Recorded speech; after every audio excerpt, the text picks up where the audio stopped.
Rock guys, would like to welcome Matthew Whiteman. Hey man, Red Tide Rising. What's up? Oh, not much, man. We just got done seeing Gemini Syndrome and playing with them in Denver a few nights ago, and it was a total blast. Cool band. I like them a lot, actually. We interviewed them before, and great guys. Yeah. Cool. Okay. They are. Let's go back to 2010 with Perfect Enemy.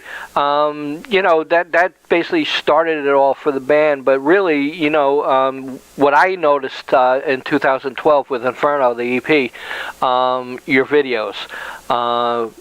Finding Home was really what turned me on to the band, when I was sent the press release and stuff like that. Could you tell me anything about that video and, give me some in-depth, secrets about it? Oh, yeah, that was our first attempt of a music video, and I think it turned out pretty well for the amount of work that we put into it.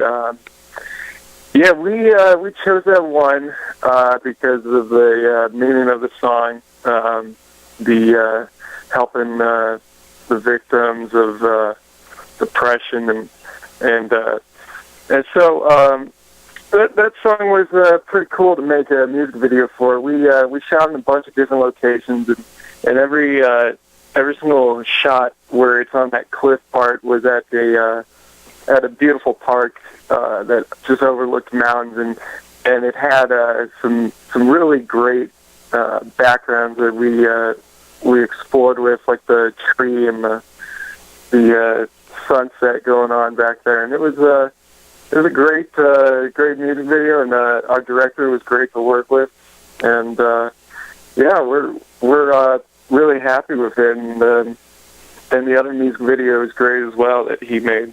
Cool. Now, you're working with your brother, Andrew. I know things get testy, when with siblings all the time and stuff like that, but it seems like you two get along pretty well. Yeah, we get a little tense during writing, he wants this way and I want my way, but yeah, it's a family operation, pretty much. Our dad's the manager, and we're the players. So. Cool. Now you're coming out of Colorado. What's the music scene like in Colorado? I wouldn't say it's either good or bad. It's kind of neutral.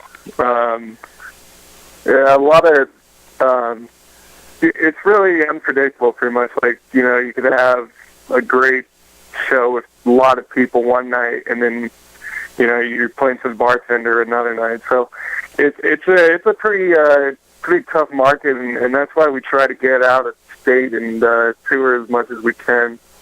Right. Now, what was the main reason why you went into music? Is there any special thing that really pushed you or drove you to music? I guess, when Andrew was, I think, I want to say 11 or 12, he got his first guitar, and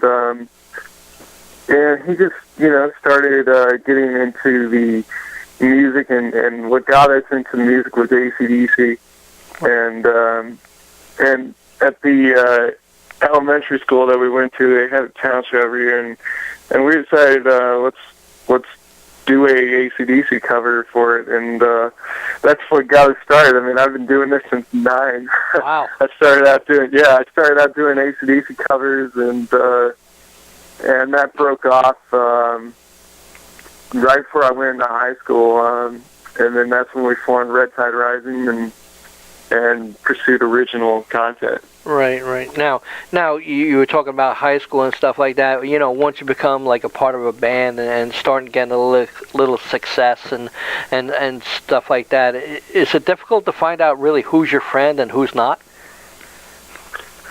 I mean, I wouldn't say it's difficult. I definitely, made a lot of enemies that didn't like my band or were jealous of the band. But I have a lot of great friends that support me, and I support what they do, and it's just, the way I look at it is I really don't care what my peers think of what I'm doing because, it's like high school is just a small part. It's really nothing. I mean, I graduated early so I can get on the tour and Right. do what I love doing. Right. So.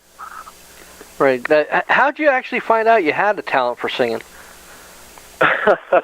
Oh man, just as I played, gigs and covers for bars and other venues in Denver, I started seeing some fans, some followers keep showing up, and one of them was a vocal teacher, and he actually introduced himself and gave me some free lessons in the beginning and started working with him. I started working with him when I was about, I think, 12 or 13, and he really helped me develop the voice that I have today and start showing me the training that I needed to have so that I could do night after night after night of heavy vocals and still be able to continue on. And he's just been a huge help. And I recently started the Zenith Screaming last year. Right. And with that combined with my previous training, it's just been great for me. Cool. Is there, like, before you go on for a show, is there any warm-up regiment that you do? Oh, yeah. I do 2 rounds of the Zenith Screaming program, which is, it's a bunch of different scales with different things that you do. So, like, you might be able, like, it requires you to do, like, some Z's or some E's and just some weird stuff. Right. Wow. Some really weird vocals. And all day I tend to do some light humming or some quick, just some soft vocal warm-ups that I do all day. And I can't go on stage without doing these because they're too essential to me, and it just feels wrong to not properly do a warm-up before going on. Right. Now, in 2013, you had The Rising, and, it seemed like it was a very successful release and stuff like that. Are you guys working on new material as we speak? Yeah, we're sort of putting out some new demos in the files, and basically the writing process for us starts with, we just take a bunch of really random stuff that was recorded throughout the time period of finishing the project and, just rehearsing and touring. And so we've got quite a build-up of just different riffs and different ideas, and we start to look into them and see which ones have potential or which ones could we mix with other ones or, things like that. And then we start getting in depth with them and really forming the song and start putting lyrics down to them. So right now we're in the stage of just gathering the different ideas that we've got right now. We're probably going to get really heavily into writing probably once and then start recording in the winter. Cool. Do you feel the future of music is downloads? I'd say it's a big deal, but for me personally, I love physical copies because downloads don't give you the some have like the digital art booklet, but right. The physical copy just is a work of art itself. Like, it goes beyond the music. It shows like what the artist wants to represent for their CD, and our display for The Rising really captures what we wanted to have the fans see for it. So, I think digital downloads are great and they're easy access and all that, but personally I love buying the physical copies still. Right. You see a little bit of the resurgence in vinyl. You have any take on that? Yeah, we're actually looking into pressing the Ryzen for vinyl.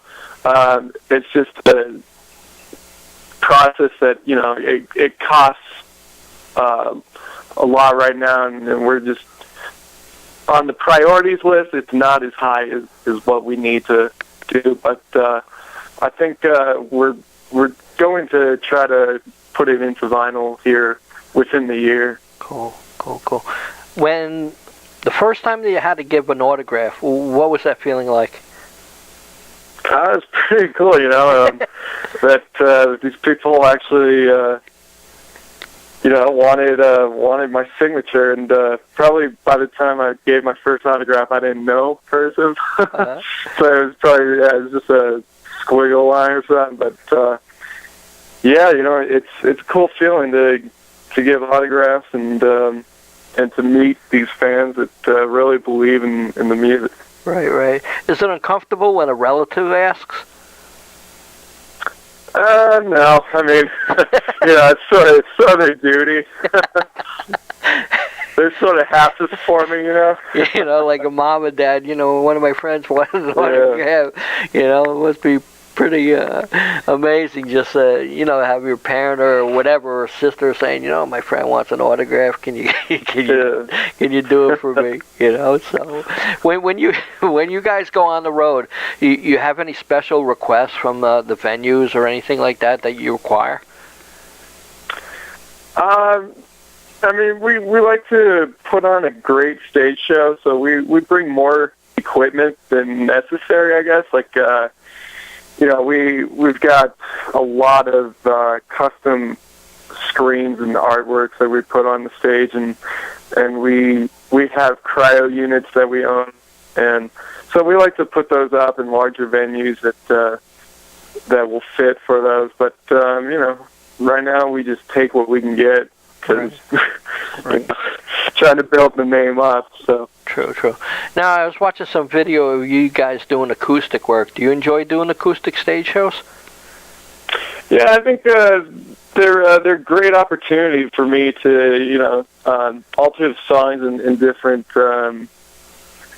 ways, like put different melodies in, and it's just a different perspective on the music, and it's pretty cool to do them on shows like just at coffee shops during off days or radio interviews, stuff like that. So yeah, I like it a lot. Right. And 2014's here. What are the plans for the rest of the year? You have any goals or anything coming up you want to talk about? Just right now, trying to tour heavily. Right now, we're working with a couple nationals on some tour dates, and hopefully those will get confirmed here soon, so we could start announcing those and getting the hype up. But pretty much tour a lot and get back to songwriting, and hopefully by the end of the year start recording in the studio the second major album for us. Cool. Well, Red Tide Rising, Matthew Whiteman, thanks a lot. I appreciate the talk. Would you like to say anything to the fans out there? Thanks for supporting us, and if you haven't heard of us, go check us out. And don't just support us, support all local bands in your area. And hope everything is great. And thanks for having me on, man. No problem. Talk to you later, man. Thanks a lot. Have a good one. Bye-bye.